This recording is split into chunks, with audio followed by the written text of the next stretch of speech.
நிகழும் ஸ்ரீ மங்களகரமான குரோதி ஆண்டு ஏப்ரல் மாதம் 14ஆம் தேதி ஞாயிற்றுக்கிழமை அன்று சஷ்டி திதியில் திருவாதிரை நட்சத்திரத்தில் அதிகண்டம் நாமயோகத்தில் தைதுளோம் கரணத்தினில் மிதுன ராசியில் சித்தயோகம் கூடிய நன்னாளில் இந்த மகத்தான சித்திரை தமிழ் வருட புத்தாண்டு பிறக்கிறது. சித்திரை மாத கிரக நிலைகளை பார்க்கும்போது மேச ராசியில் குருவுடன் சூரிய பகவான் உள்ளார். கன்னி ராசியில் கேது பகவானும், மீன ராசியில் புதன், சுக்கிரன், ராகு பகவான் உள்ளனர். கும்ப ராசியில் சனி பகவானும் செவ்வாய் பகவானும் உள்ளனர். இந்த ஆண்டு சித்திரை மாதத்திலேயே குரு பகவான் 12 ஆண்டுகளுக்கு பிறகு ரிஷபராசிக்கு இடப்பெயர்ச்சி ஆகிறார். 30 ஆண்டுகளுக்கு பிறகு சனி பகவான் மீனராசி சென்று ராகுவுடன் இணைய போகிறார். பிறக்க போகும் குரோதி தமிழ் புத்தாண்டில் 2 கிரக உச்சத்தையும் ஒரு நீசபங்க ராஜயோக கிரகத்தையும் தன்னுடைய கோச்சாரமாக கொண்டுள்ளது. சூரியன் குரு இணைவு மிகுந்த நன்மை தரும். ஆனால் ராகு, உச்ச சுக்கிரன், புதன் சேர்க்கை கொஞ்சம் திகிலாக உள்ளது. அதேபோல் சனி செவ்வாய் சேர்க்கையும் நன்மை தருவதாக இல்லை. எனவே இந்த வருடம் நன்மை எவ்வளவு அதிகம் உள்ளதோ அதே அளவு கெடுதலும் உள்ளது. எனவே அவரவர் குடும்ப பெண்களையும், இளைஞர்களையும், குழந்தைகளையும் நீங்கள்தான் பத்திரமாக பார்த்துக் கொள்ள வேண்டும். இதில் ஒன்றை சொல்லியே ஆக வேண்டும். நினைப்பதை நல்ல செயலாக நினையுங்கள். ஏனெனில் கொஞ்சம் கோக்குமாக்கு யோசனை எட்டி பார்க்கும். வேறென்ன, ஒரு துணையை செட்டப் பண்ணலாமா என்று ரொம்ப நாளாக மனதில் ஓடிக்கொண்டே இருக்கும். இந்த மாதிரி விளங்காத யோசனைகள் எல்லாம் வேண்டாம். செல்வம் செல்வாக்கு பெருக, நல்ல நட்பு கிடைக்க, முயற்சிகளில் முன்னேற்றம், வாழ்வின் அபிவிருத்தி என இவை சார்ந்து சிந்தனை செய்யுங்கள். இந்த வருடம் அத்தனையும் நடக்கும். நல்லன எல்லாம் கைகூடி வரும். புதன் பகவானை ராசி அதிபதியாக கொண்ட மிதுன ராசி அன்பர்களே, இந்த குரோதி தமிழ் புத்தாண்டு அதிரடி மாற்றங்களை தரப்போகிறது. குரோதி தமிழ் புத்தாண்டில் சித்திரை மாதத்திலேயே குரு பகவான் லாபஸ்தானத்தில் இருந்து விரயஸ்தானத்திற்கு இடப்பெயர்ச்சி அடைந்து 12ஆம் வீட்டில் பயணம் செய்ய போகிறார். சனி பகவான் பாக்கியஸ்தானத்தில் ஆண்டு முழுவதும் பயணம் செய்கிறார். ராகு பகவான் ராசிக்கு 10ஆம் வீட்டிலும், கேது பகவான் ராசிக்கு 4ஆம் வீட்டிலும் ஆண்டு முழுவதும் பயணம் செய்வார்கள். சனி பகவான் ஆண்டின் இறுதியில் கும்பராசியில் இருந்து மீனராசிக்கு இடப்பெயர்ச்சி ஆகிறார். 10ஆம் வீடான தொழில் ஸ்தானத்திற்கு சனி இடம் மாறுவார். ஆண்டு கிரகங்களின் பயணம், ராகு சனி கூட்டணி, குரு பகவானின் பார்வை போன்றவையால் மிதுன ராசியில் பிறந்தவர்களுக்கு குரோதி தமிழ் புத்தாண்டில் மிகப்பெரிய மாற்றத்தை தரப்போகிறது. குரு பகவான் சித்திரை மாதத்தில் இடப்பெயர்ச்சி அடைவதால் மே 1ஆம் தேதி முதல் உங்கள் ராசிக்கு விரயஸ்தானத்திற்கு வந்து அமரப்போகிறார். குருவினால் உங்களுக்கு விரயம் அதிகரிக்கும். விரயம் அதிகரிக்கும் காரணத்தினால் அதை சுப விரயமாக மாற்றுங்கள். மருத்துவ செலவுகளுக்காக பண விரயம் அதிகம் ஏற்படும். வீண் செலவுகள் செய்ய வேண்டாம். குரு அமர்கிற இடம் விரயஸ்தானம் என்பதால் நல்லது இல்லை என்பது பொது பலனாக இருந்தாலும் மிதுன ராசிக்காரர்களுக்கு குரு பெயர்ச்சி நன்மைதான் செய்யும். உங்கள் ராசிக்கு குரு கெட்டவன். எனவே 12ஆம் வீட்டில் அமரப்போகும் குரு யோகத்தை கொடுப்பார். உடல் நலனில் இருந்த பிரச்சனைகள் குணமாகும். நீண்ட நாட்களாக நடந்து வந்த வழக்கு சமரசம் ஏற்படும் அல்லது வெற்றியை கொடுக்கும். குடும்பத்தில் குதூகலம் உண்டாகும். மனக்குழப்பம் நீங்கும். வாடகை வீட்டில் வசித்தவர்கள் சொந்த வீடு வாங்கும் அமைப்பை குரு பகவான் ஏற்படுத்துவார். இதுநாள் வரை கடன் தொல்லையில் இருந்தவர்களுக்கு வருமானம் அதிகரிக்கும். கடன் பிரச்சனைகள் நீங்கும். மாணவர்களுக்கு அற்புதமான மாற்றத்தை தரப்போகிறது. கல்வி கற்பதில் இருந்த தடைகள் நீங்கும். மீண்டும் புதிய உத்வேகத்துடன் கல்வி கற்பீர்கள். தேர்வில் வெற்றி பெறுவீர்கள். வெளிநாடு வேலைக்கு காத்திருந்தவர்கள் விமான பயணத்திற்கு தயாராக வேண்டிய காலகட்டம் இதுவாகும். குருவின் பார்வை 12ஆம் வீட்டில் இருந்து 4, 6, 8ஆம் வீடுகளின் மீது விழுகிறது. சொத்து சுகம் சேர்க்கை ஏற்படும். வீடு வண்டி வாங்கலாம். இது சுப விரய செலவு என்பதால் பிரச்சனை இல்லை. 6ஆம் வீடு ருண ரோக சத்ருஸ்தானம் என்பதால் ஒரு கடன் வாங்கி இன்னொரு கடனை அடைக்கலாம். வாட்டி வதைத்த நோய்கள் தீரும். ஆயுள் அதிகரிக்கும். அவமானங்கள் நீங்கும். பெண்களாக இருந்தால் தோஷங்கள் நீங்கும். தாலி பாக்கியம் அதிகரிக்கும். அஷ்டம சனியால் கடந்த சில ஆண்டுகளாகவே பணப்பிரச்சனை, கடன் பிரச்சனையில் சிக்கி தவித்து வந்த உங்களுடைய பொருளாதார நிலைமை சீரடைய போகிறது. பணத்தை கேட்டு நெருக்கடி கொடுத்தவர்கள் இனி உங்களை புரிந்து கொள்வார்கள். கடன் பிரச்சனையால் சிலர் தற்கொலை வரை சென்று மீண்டிருப்பீர்கள்.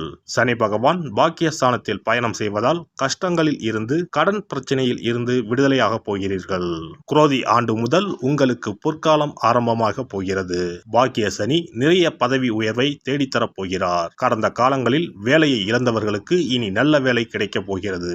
வருமானம் அதிகரிக்கும். பொருளாதார வளம் அதிகரிக்கும். அதிகரிக்கும். தடைப்பட்ட சுபகாரியங்கள் இனி மளமளவென நடைபெறப் போகிறது. திருமணம் கைகூடி வரும். திருமணம் முடிந்து குழந்தைக்காக காத்திருப்பவர்களுக்கு புத்திர பாக்கியம் கைகூடி வரும். பள்ளி மாணவர்களுக்கு இனி பாடங்கள் புரியும். படித்து முடித்துவிட்டு வேலைக்காக காத்திருப்பவர்களுக்கு நல்ல வேலைகள் கிடைக்கும்.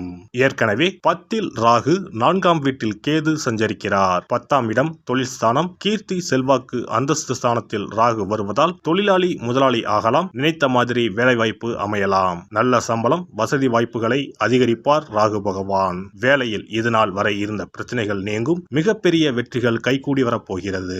குடும்பத்தில் அமைதியும் சாந்தமும் நிலவும். கணவன் மனைவிக்குள் அன்பு அதிகரிக்கும். பணவரவு அதிகம் உண்டு. குழந்தை இல்லாத தம்பதியருக்கு குழந்தை பாக்கியம் உண்டாகும். வீடு வாகன வசதிகள் பெருகும். வீண் அலைச்சல்கள் நீங்கும். இனி திட்டமிட்டு எதையும் செய்வீர்கள். வியாபாரத்தில் புதிய யுக்திகளை கையாண்டு வருமானத்தை அதிகரிப்பீர்கள். திறமையும் தன்னம்பிக்கையும் அதிகரிக்கும். எழுத்து திறமையும் வாத திறமையும் அதிகரிக்கும். வியாழக்கிழமை அன்று குரு பகவானுக்கு நெய் தீபம் ஏற்றி வழிபட நன்மைகள் நடைபெறும். சிறப்பு பரிகாரம். செவ்வாய் தோஷம் நீங்க செய்ய வேண்டிய பரிகாரங்கள் என்னென்ன, வழிபட வேண்டிய தெய்வம் யார் என்பதனை பற்றி காண்போம். நவ கிரகங்களில் சூரியனுக்கு அடுத்தபடியாக செயல் ஆற்றல் உள்ள கிரகம் செவ்வாய். ஆளுமை திறன், ஆற்றல், வீரம், அதிகாரம் செய்தல், வளைந்து கொடுக்காத தன்மை, தர்மம், நீதி, நேர்மை, நியாயம் போன்ற அம்சங்கள் கொண்ட கிரகம் செவ்வாய். செவ்வாய் பலமாக இருந்து நல்ல ஆதிபத்தியம் பெற்று அவரது தசை நடக்குமானால் சகோதர சகோதரிகள் மூலம் பெரும் அனுகூலம் ஏற்படும். பெரிய பதவிகளில் உள்ளவர்கள், தொழில் அதிபர்களின் தொடர்பு கிடைத்து அதன் மூலம் முன்னேற்றம் உண்டாகும். பலமற்ற ஆதிபத்தியம் பெற்று தசை நடக்குமானால் கீழே விழுவதும் அடிபடவும் நேரிடும். வாகன விபத்துக்களை சந்திக்க நேரிடும். இரத்த காயங்கள், வெட்டுக்காயங்கள், இரத்த சம்பந்தமான நோய், சித்தப்பிரமை, தலையில் அடிபடுதல் போன்றவற்றை ஏற்படுத்துவார் செவ்வாய் பகவான்.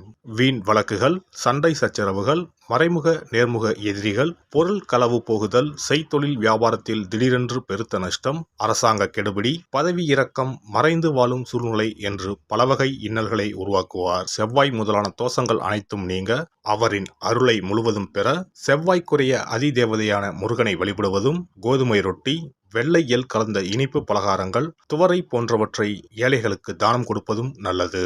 செவ்வாய் கிழமைகளில் விரதம் இருந்து செவ்வாய் பகவானுக்கு விளக்கேற்றுவது, சஷ்டி விரதம், கிருத்திகை விரதம் மேற்கொள்வது, தினமும் கந்த சஷ்டி கவசம் படிப்பது நல்லது.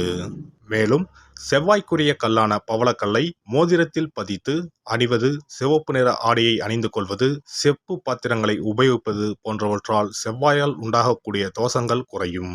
செவ்வாய் பகவானுக்கு செய்யும் பரிகாரங்கள் அனைத்தும் முருகனுக்கு உகந்தது என்பதால் முருகனின் திருவருளும் கிட்டும். திருமண வாழ்க்கையில் செவ்வாய் பகவானுக்கு முக்கிய பங்கு உண்டு. திருமணத்துக்கு வரன் பார்க்கும்போது பிள்ளைக்கோ அல்லது பெண்ணுக்கோ செவ்வாய் தோஷம் இருக்கிறதா என்றுதான் முதலில் கேட்பார்கள். அந்த அளவுக்கு செவ்வாய் தோஷம் மிகவும் முக்கியமானதாக பார்க்கப்படுகிறது.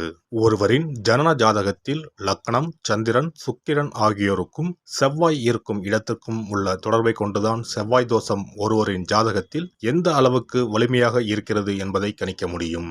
செவ்வாய் தோஷம் இருக்கிறது என்றால் நம்பிக்கையோடு மிக எளிய பரிகாரங்களை செய்வதன் மூலம் தோஷ நிவர்த்தி பெறலாம். செவ்வாய் தோஷம் என்பது திருமண தடையை ஏற்படுத்துவது மட்டுமல்லாமல் மேலும் பல இடையூறுகளையும் ஏற்படுத்தும். எனவே செவ்வாய் பகவானை செவ்வாய் தோறும் செவ்வாய் ஹோரையில் வழிபடுவதும், செவ்வாய்க்குரிய கடவுளான முருகப்பெருமானை 9 நெய் தீபம் ஏற்றி வழிபடுவதும் செவ்வாய் தோஷத்தினால் ஏற்படக்கூடிய அசுப பலன்களின் தாக்கத்தை பெரிதும் குறைக்கும் என்பது ஐதீகம். செவ்வாய் தோஷம் ஒருவருக்கு இருந்து ஒருவருக்கு இல்லை என்றால் திருமணம் செய்யக்கூடாது என்பது சாஸ்திரம். இருவருக்கும் இந்த தோஷம் இருந்தால் திருமணம் செய்து வைக்கலாம் என்று சிலர் சொல்வார்கள். ஆனால் பொதுவாக தோஷம் ஒருவருக்கு இருந்தாலும் சரி அல்லது இருவருக்குமே இருந்தாலும் சரி, தக்க ஜோதிடர்களை ஆலோசித்து முறைப்படி பரிகாரங்கள் செய்வதுதான் சரி. செவ்வாய் தோஷத்தால் திருமண தடை உள்ளவர்கள் வைத்தீஸ்வரன் கோவிலுக்கு வந்து அரச மரத்தடி விநாயகர் ஆதி வைத்தியநாதரை வழிபட்டு ஆலமரத்தை சுற்றி வர வேண்டும். வைத்தியநாத சுவாமி, தையல்நாயகி அம்மன், செவ்வாய்க்கு அதிதேவதையான முருகப்பெருமானை வழிபட வேண்டும். சன்னதியில் உள்ள செவ்வாய் பகவானுக்கு சிகப்பு வஸ்திரம் சாத்தி அபிஷேகம் செய்து பரிகாரம் செய்ய தடைகள் நீங்கும். இந்த வீடியோ பதிவு உங்களுக்கு பிடித்திருந்தால் லைக் பண்ணுங்க, கமெண்ட் பண்ணுங்க, ஷேர் பண்ணுங்க, மறக்காம சப்ஸ்கிரைப் பண்ணுங்க, பக்கத்துல இருக்கிற பெல் பட்டனை கிளிக் பண்ணுங்க. நன்றி, வணக்கம். ஓம் நமச்சிவாய. சிவாய நம.